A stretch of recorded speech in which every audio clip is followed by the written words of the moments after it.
বন্ধুরা এই মুহূর্তে দেশ ও বিদেশ থেকে আজকে যারা এই ভিডিওটা দেখবেন কসু Newton YouTube channel, Newton Mondal Facebook page, সবাইকে শুভেচ্ছা অভিনন্দন। আজকে চলে আসলাম ডুমুরিয়া উপজেলা রংপুর ইউনিয়ন ডাক্তার সাহেবের বাড়ি। ডাক্তারদা, আপনি ভালো আছেন? হ্যাঁ, ভালো আছি। আচ্ছা, এই যে লেবু, এই লেবু কোথার থেকে আছে আনিয়ে লাগানো? আমি তো এটা ইউটিউব দেখি তো অনেক। ইউটিউবে একটা ভিয়েতনামের একটা ভিডিও দেখলাম, সেখানে এই লেবু নিয়ে অনেক ভিডিও আছে, ওরা অনেক সুন্দর করে চাষ করে। আমার একটা ফ্রেন্ড গেছিল ভিয়েতনাম গেলে, ওকে বলছি যে তুই প্যাকেটে করে বীজ নিয়ে আসবি ওখানকার। হ্যাঁ, তো ওই প্যাকেটে করে এসে বীজ নিয়ে আসছিল। বীজ আনার পরে বাড়ি এনে আমি সেই বীজ দিছিলাম হচ্ছে উঠানে দিলে বেশ কয়েকটা গাছ উঠছিল। ওটার পরে সেখান থেকে একটি গাছ আমি বাঁচাতে পারছি। এইটাকে ওই পাশে ছিল, ওই পাশ থেকে উঠায় এখানে আনছি। এখানে আনার পরে দেখি যে মাত্র এই যে 3 বছর পুরোপুরি এখনো হয়নি, 3 বছরের কাছাকাছি, এর ভিতরে এই অবস্থা। মানে মূলত এই বীজটা ভিয়েতনামের থেকে আনা। ভিয়েতনামের থেকে আনা। আসলে জাতের মানে বড় গুণ আছে জাত। মানে লেবু যে এত ফলন, এরকম ফলন এত একটা ছোট্ট গাছ, বয়স কয় বছর? 3 বছর হয়নি এখনো, ছোট। দেখেন মাটি থেকে হাইট মাত্র আমাদের বুক সমান। গাছ তো আসলে খুবই ছোট গাছ, এবং প্রথমবার এটা এই ফল ধরছে, এবং এই কিন্তু একটি ডালে মাত্র ধরছে, আর বাকিগুলো কিন্তু এখনো বাকি আছে। বাকিগুলো বাকি আছে না? মানে হয়তো সামনের বছর ওই পাশেও ধরতে পারে। এই প্রথম বছরের যে অবস্থা খুবই ভালো, কারণ হচ্ছে 20টার মধ্যে পড়ে গেছে ফল, 20টে পড়ে গেছে, তলায় নিচে পড়ে গেছে। আচ্ছা, এই গাছে কি কোনো পরিচর্যা কি মনে আছে? কিছু করাই কিছুই না। গোড়া দেখেন, গোড়া তোড়া একেবারে, গোড়া দেখলে বোঝা যাচ্ছে মানে একদম কোনো পরিচর্যা করাই না।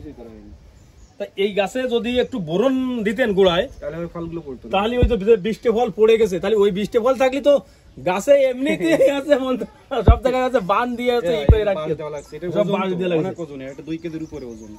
এক একটা লেবুর ওজন 2 থেকে 2.5 কেজি। হ্যাঁ, অনেক বড়।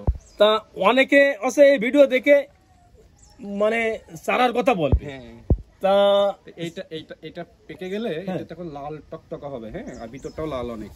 তা এইটা এই মানে বীজটা নিয়ে আমরা ওইটা চারা করলে এটা দিতে পারবো। চারা করলে দিতে পারবেন। বীজের চারা তো একটু সময় লাগবে, আছে যেমন হচ্ছে ফল আসতে গেলে ওদের মতো উন্নত বীজ না হলেও আমাদের এগুলো থেকে করা যাবে। হ্যাঁ, বীজ তো অবশ্যই করা যাবে, কিন্তু এর থেকে আরো বেটার হবে যদি এই ডালে কলম করে দেওয়া যায়। এয়ার লেয়ারিং যেটা, হ্যাঁ, এয়ার লেয়ারিং যেটা, ওইটা করলে আছে আপনার যে বছর নেবে সেই বছরই প্রোডাকশন শুরু করা যাবে, পাওয়া যাবে। তাতে করে গাছে বীজের থেকেও হবে, কিন্তু আছে যদি আছে আপনার কলম করে ওইভাবে দেন, তাহলে আছে বেশি ফস করে আছে লেবু, তাড়াতাড়ি এটা লেবু হবে। তাহলে এই লেবু তো এখনো খাওয়া মানে খাইয়ে দেখা হয়নি। এই লেবু এখনো খাওয়া হয় নাই। ভিডিওতে দেখছিলাম এই জাতের যে মানে জাতগুলো কেমন হয়, ওরা দেখাইছিল ওখান ভিতরে লাল, ভিতরটা লাল টকটকা, এবং সাইজটা ভিয়েতনামের চেয়ে আরো বড় হয়। ভিয়েতনামে মনে হয় 5 কেজি হয়, 5 কেজির কাছাকাছি। এই বড় বড়। আমাদের দেশের মাটি কেমন জানি না, কোনো পরিচর্যা নেই তো না। তারপরেও আছে যা হয়েছে, এই গাছে তো মানে কিছু পরিচর্যা করেন, কিছু না, শুধু এখানে দিয়ে রাখছি আর কি। আমার তো সময় নেই, আমার চেম্বার নিয়ে ব্যস্ত থাকি আমি, এইগুলো পরিচর্যা করার। আসলে মানে রোগীকে সেবা দিতে গেলে আছে এই সমস্ত গাছগাছালির পাশে, তারপরও যে কষ্ট করেন আপনি গাছের প্রতি যে ভালোবাসেন, সেটার প্রমাণ আছে এই ফলে এই বলে দিচ্ছে। আর এই আমাকে তো এমনি ডাক্তারের পাশাপাশি সবাই এই বৃক্ষপ্রেমী হিসেবেও চেনে। হ্যাঁ, আমার বাড়ি মোটামুটি অনেক ফলের গাছ আছে, এবার আমি নিজ হাতে করাই এগুলো।